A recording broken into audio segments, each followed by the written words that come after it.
آج ماں بہنیں ہماری زندگیوں میں سکون و اطمینان نہیں ہے، زندگیوں میں الجھن ہی الجھن ہے، زندگیوں میں پریشانی ہی پریشانی ہے۔ حالانکہ صحابہ کرام کے زمانے کی ہم زندگی کو دیکھتے ہیں، کسی کی زندگی میں کوئی الجھن نہیں تھی، تھا کچھ بھی نہیں، لیکن زندگیوں میں سکون و اطمینان بڑا زبردست تھا۔ میں اس پر آپ کو ایک بات بتلاؤں، ایک مرتبہ کا واقعہ ہے، ایک مرتبہ کا واقعہ، آج تو اللہ کا فضل ہے، اللہ کا احسان ہے، اللہ کا کرم ہے، ہمارے گھروں میں ہزاروں نعمتیں موجود ہیں۔ ہمارے اس محلے کا جائزہ لے لیا جائے، کسی غریب کا گھر بھی ایسا نہیں ہوگا جس کے گھر میں کھانے کو کچھ نہیں ہو، لیکن صحابہ کرام کے زمانے میں ایسا نہیں تھا، ان کے پاس فل اسٹاک نہیں رہتا تھا، پورے دن مزدوری کرتے تھے، مزدوری کرنے کے بعد کچھ ہاتھ آ جاتا اسی سے اپنا پیٹ بھر لیتے، ورنہ فقر و فاقہ میں زندگی گزرتی تھی۔ ایک صحابی اپنے گھر سے نکلے ہیں، اپنے گھر سے کام کی تلاش کے لیے نکلے ہیں، اب سوچا ہے کہ پورے دن کام کروں گا، کام کرنے کے بعد جو مزدوری ملے گی اس مزدوری سے میں اپنی بیوی کا بھی پیٹ بھروں گا،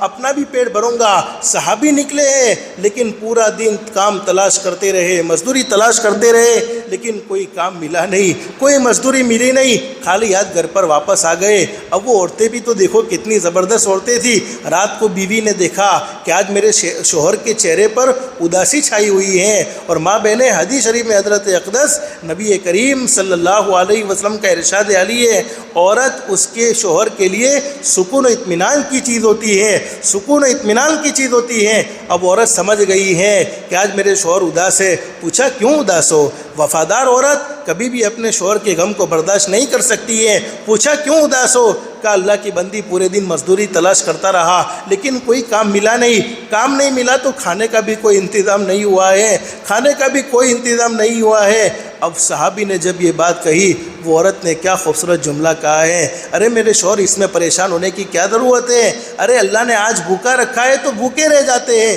ویسے بھی اللہ ہمیں روزانہ کھلاتا